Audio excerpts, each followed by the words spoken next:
Hello, my wonderful, beautiful friends. Guys, welcome back to r/MaliciousCompliance, where people get exactly what they ask for, not necessarily what they want. And in today's episode, a horrible boss who thinks she's untouchable learns a lesson she won't forget. Guys, I hope you enjoy the other stories as well, and do hit that subscribe button if you haven't already.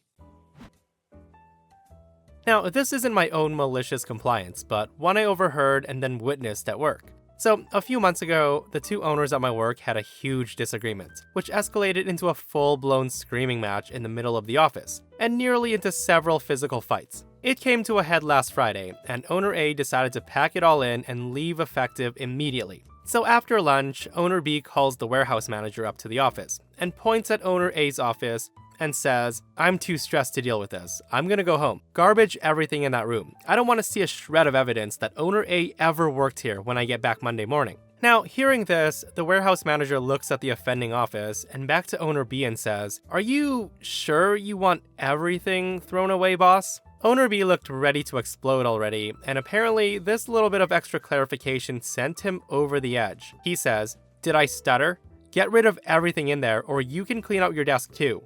And so, Owner B storms off, and our warehouse manager took out his walkie-talkie and summoned up two of his warehouse staff and relayed the instructions. The warehouse workers questioned it, and they got the same answer. Yes, he wanted absolutely everything gone. And so they got to work. Owner A's personal effects were put into a box and sealed up, to be taken to him by one of the purchasing staff who lived nearby. Everything else was bagged up and put into bins. The paperwork and stationery were boxed up to be shredded and destroyed. Next, the monitor and printer were taken to the bins, followed by the desk and the chair. When I left at 4 p.m., the warehouse workers were just starting to take down the wall-mounted bookshelves. Now, I would have expected them to stop there, but when I got back this morning, there was nothing left in the office. The curtains and blinds are gone, the plug sockets and light fittings were taken off the walls, the tiles removed from the ceiling, revealing the ductwork and wiring, and the carpet that Owner A requested to be put in was torn up, leaving the underlay. Even the door with Owner A's name plaque on it was taken off the hinges. It looks like a construction site in there. Owner B came in at 10 a.m. this morning, took one look at the bomb site, and starts screaming his head off, demanding to see the warehouse manager. He wanted whoever did this to make it right, and then get off site as they were fired. If no one owned up, then the whole warehouse staff was fired. Our warehouse manager, never one to give a care in the world, just peers into the office and said, "You said to garbage everything, boss, and it looks like they did." He then walked off, and Owner B looked like he was gonna burst a vessel. Honestly, Owner A might have had a good reason to leave if Owner B treated everybody like that, guys. I'd hate to work for someone like that who's always short-tempered, quick to yell, and one to threaten jobs. Seriously though, I want to know how long that business is gonna last with just him running the show. Pretty sure everybody's looking for new jobs at this point. So about a year back, I worked at a family restaurant. It was Saturday night and we were pretty busy. All the tables were reserved, but it was all under control. I was hosting, and we had a family of 8 due in for a birthday. As I was making my way to the station, a group of 8 people walked in. The exchange went as follows, with a rude idiot, I'm assuming the head guy of the group. So the guy comes in and says to me, "Hey, table for 8. I respond, "No problem, sir. Do you have a reservation?" He says, "No, I don't think so." I tell him, "Okay, well, I'm very sorry, but we're fully booked for tonight. I can, however, take a reservation for another night if you wish." The guy responds, No. If I wanted to eat here another night, I would have come here another night." I respond, "I understand, sir. I do apologize, but I'm afraid all of the tables are reserved for tonight. But you're more than welcome to take a seat at the bar if you'd like, while you choose if you'd like to go somewhere else." He then responds, "What about that table over there?" Pointing to the birthday table. He says, "That's got 8 seats. Seat us there." At that I respond, "I'm sorry, but that table is reserved for another family. They're due here any minute. If you wait at the bar, we have a 30-minute policy, so if that family doesn't turn up, you can take their table." He then says, "Well, none of these empty tables have a reserve sign on them, so how are we meant to know? Can you not just push 2 tables together for us?" Now he points at 2 tables that aren't even in the same area. At this point, he then spots my manager walking past, grabs her arm, and speaks to her saying, "Excuse me, there's a table over there that we'd like to sit at, but this girl won't let us sit there. I'll have you know that we drove half an hour to get here, and I'm not happy. They don't have any signs on there to say that they're reserved, so I don't understand why you can't seat us there." My manager, without missing a single beat, says, "I'm sorry about that, sir. Please wait a second while I sort this out. I won't be long." Now, Big Idiot's looking pretty pleased with himself at this point. He puffs out his chest and he gives me the smuggest look that he's probably given anybody. Until he spots my manager walking out, with little reserve signs in her hand. She walks over to my station, checks the diary, and walks over to each empty table and places a reserve sign on each one, and then walks back over to the station. She then tells him, "I'm sorry the system confused you, sir. I have now rectified it. I see we have a free table tomorrow evening at the same time, if you'd like to come back then." Big Idiot then turned the most putrid shade of red that you've ever seen in your life, and stated that he'll sit at the bar and wait to see if the table cancels. As they're walking to the bar, the birthday table of 8 walks in. Big Idiot huffs, beckons his family to leave, at which point my manager calls out, "If you'd like that table for tomorrow, please give us a call. Have a nice evening." Oh sweet, sweet karma. Guys, that manager handled the situation perfectly. Like, what did that guy expect? Showing up on a Saturday night with 8 people without a reservation, expecting to be seated is crazy. I hope he and his family enjoyed their dinner at McDonald's that night. So my compliance was malicious for the ex-husband. I work at a billing queue in a call center for one of the big 3 telecoms, and a client calls in regarding a billing concern. So this lady calls in and she's puzzled by why she got charged a one-time fee of $49 for a wireless access point. She's even more puzzled why she would even have that charge when she doesn't even have TV services from us. I inform her that she does, and it started more or less a month ago. She's disputing that because Optic TV isn't available in her area. Now I'm confused. The woman lives in a small town and there's no Optic TV there. So I do a little digging and find out that someone's still on her account and got a 3-year contract to get a free TV for Optic TV and internet. The woman then begins to cry on the phone. She tells me her now ex-husband had an affair with a younger woman, then he divorced her and milked her for as much as he could, and apparently still milking her for more. The guy totally ghosted her. He moved out of town, changed his email, phone number, blocked her on all social media, etc. In my mind, I'm like, what a dickhead. So I tell her, well, I'm sorry, if you cancel the services, you're on the hook to pay for a cancellation fee, so on and so forth. I do tell her, though, that I can remove his access to the account, and she can also add a password, downgrade the internet and TV to the bare essentials, and I can attempt to redirect the TV gift from his address to hers. But there's no guarantee, as it's been processed already. I can then hear the light going off in her head, and she says, "Wait, what? You have where he's living at now?" I tell her, why yes, he's got TV and internet services, so there's a service address. She then goes really quiet. She then tells me that her lawyer and herself have been trying to track him down, but his family and friends are being tight-lipped about it. She then asked if I'm allowed to give that information to her. At this, I smile and reply, "Of course, this is your account. You have unrestricted access for service addresses, phone numbers, emails that your now ex-husband provided to us to get hooked up." She then asks if I can give her the new address, his new cell phone number, and the second number left on the account, presumably the new woman, and any other contact info over the phone right now. I asked if she had a pen and paper handy, and she was so ecstatic. After giving her all the details from her account regarding the second service address, I then downgrade everything. She told me he was a hockey fan, and there was a game playing right now with his team. Now, I wish I could have been a fly on the wall when that game cuts out and he calls in to ask what the F, and discovers he's been removed and there's an account pin and he's been discovered by his ex-wife and lawyer. Now that's what you call great customer service. Forget all the expensive lawyer fees and whatever else she's paying to hunt this guy down. For a one-time fee of $49, she got him. Now, I only wish I could see a surprised Pikachu face when he calls in and a customer service rep tells him, "I'm sorry, sir. We can't give you information about this account as you're not an authorized person." And hey, I really hope she gets that free TV rerouted to her instead. Like, what a scummy guy. So this isn't my story, but I was able to witness it in all its glory because I used to work for one of the people involved. Years ago, I used to work at a state government agency where my boss was a political appointee. Her mom was a bigwig in our governor's party who wrangled a political appointment for her daughter, which meant that she had some clout behind her. Let's call the woman Shannon. So Shannon was not good at her job, at all. She was frequently out of the office for meetings, which were basically 2-hour lunches, coffee with friends, and a bit of shopping. She was also a bully and a tyrant. She bullied her staff, and she would hold the threat of firing over everyone's heads to get them do whatever she wanted. She wasn't a micromanager because she was never around enough to actually micromanage anything. Shannon was widely disliked throughout the entire building. And this was a large agency, so to have an entire building where almost everybody dislikes you takes a lot of work. The problem is that she's a political appointee. She was untouchable. The people who had power to fire her couldn't because of her family.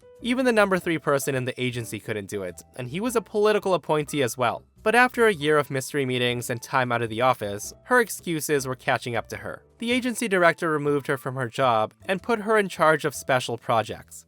Now, anyone who's worked in a corporate job knows that when people get put in charge of special projects, that's because they were largely incapable of doing their previous job. They didn't get fired, but they no longer had any power, and that was Shannon's case. For a while, she seemed to get the message. She shaped up, didn't have any more mystery meetings, and didn't disappear from the building for 2 hours, and she treated people somewhat nicely. Now, of course, it didn't last, and Shannon returned to her old ways. Around that time, we got a new assistant director, who we'll call Trisha, who was also a political appointee. She was the number 2 person in the whole agency, and she was great to work for. She was very serious about her job. She had access to Shannon's electronic calendar, and she saw what Shannon had been up to. She then cross-checked the security logs to see when Shannon was in and out of the building. After her brief investigation, Trisha emailed Shannon with a list of dates and said, "Hey, can you tell me more about these different meetings you were having, and why it took so long?"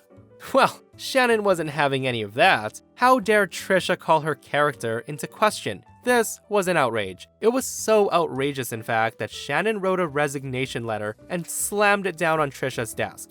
That'll show her. After a few hours, Shannon had time to think about what she'd done. She remembered that she had a 1-year-old at home. She also remembered that her husband was a local delivery driver for a construction firm who made $8 an hour. And she finally remembered that she was the primary breadwinner for her family. Shannon went back, hat in hand, and apologized for her attitude. She said she was willing to try harder, and then she asked Trisha if she could possibly have her letter back. Pretty please. To which Trisha said, "No, I'm sorry, you're too late. I've already processed the letter and sent it off to HR. I'm afraid I can't undo that." Now, do you guys remember in the movie The Incredibles, where Mr. Incredible fought the giant ball with legs? And the ball was so indestructible and powerful that the only thing that could beat it was itself? This was that moment. The previously untouchable political appointee had just been fired by the only political appointee who had power.